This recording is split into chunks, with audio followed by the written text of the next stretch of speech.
What is up, everybody? Mark back to talk through yet another one of these fun bank designs. I want to talk you through the file here for the unicorn or the baby unicorn bank. I'm going to go from the left to the right and talk through what these pieces are, how they're used, what material I cut them out of, and any tips that I can think of along the way. So here from the left to the right, these green outlined ones, I cut these all out of 1/4" MDF.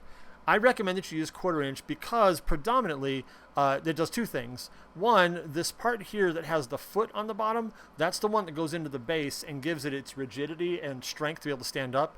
So I think it's best if this is out of 1/4". If you choose to do it out of 1/8, that's okay, but it might be more prone to breaking, so I would do 1/4". And then these next three are identical, and they have the slot here right above between the ear and the horn where your child can drop their coins or the money. And there's three of them that are identical here. And again, if you use 1/4", that gives you about a 3/4 of an inch thickness of the bank. And that is good because that gives it enough space to be able to have a good amount of change in there, and also for paper money to not get stuck too badly when it's going down. Now you can also make 4 spacers if you wish. It's up to you, or more, however thick you want to make it. I've got 3 and I think that works pretty well. So this one right here on the far left is the very back piece.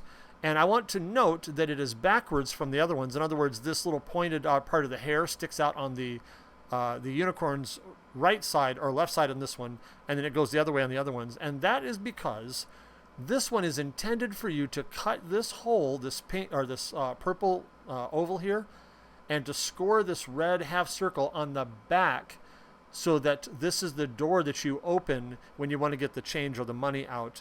And this scored half circle is there to help you know where to put the piece that we're going to look at down here on the right later. So that's just for placement purposes. Do not cut the red, score the red, and cut the purple. All right? And make sure you do it just like this. And then when it's done, this will be on the outside of the back. All right? Then these next 3, as we talked about, these next 3 stack on top of one another and make the thickness of the bank. And then the next piece here is the clear acrylic. The blue one that you're going to cut out of clear acrylic that will go on top of those 3 spacers. And then here are the what I call the top 2 pieces right here. And I'll go ahead and grab these and I'll flip this over so we can look at it a little easier. I have them upside down so they can get kind of close in together and save a little bit of space. But it's going to go just like this. This one you'll cut out of 1/8" MDF, and you're going to lay it on top of the clear acrylic. All right? I'm going to move these 2 guys. Those are the hooves. In fact, I'll just go ahead and turn them around right now, but they go approximately like that. And I'll turn this one over too. Just going to eyeball it for now. You guys can get it placed where you want. I cut those out of 1/8" MDF also, and I painted them black for the hooves. So all of these pieces are 1/8" MDF. All right. So this goes on top of the clear acrylic. And then this guy here, which is the face, it goes on top of this, just like that, like that. The horn is right here. Make sure that you score the red. Do not cut the red. Score the red and cut the black. And then that's going to go right on top like that. I won't get it too perfect here because you guys get the idea. And then the flower here goes right there. The shock of hair, the one that I painted pink, goes right like that. And then the eyes, this one is partially hidden under the hair, goes right there. And then the other one goes here. Then you've got your inside of ears. Notice that this one has a little bit of notch cut out of the top left, and that's so that it'll fit right in there with the flower. And then this one goes over here, right like that. And that's pretty much how the front of that works. And then all we have left is over here. We've got the base right here. And let me stop here for a second. The slot that's in the very first piece that we looked at way over to the left, that fits right in here. So you need to make sure that before you cut anything, before you cut this base piece, that you measure this slot right here. Right now it's 0.255 in height. Make sure that you adjust that for your material before you cut this base so that it fits nice. Don't cut it without measuring. You always want to measure with your calipers first and adjust that.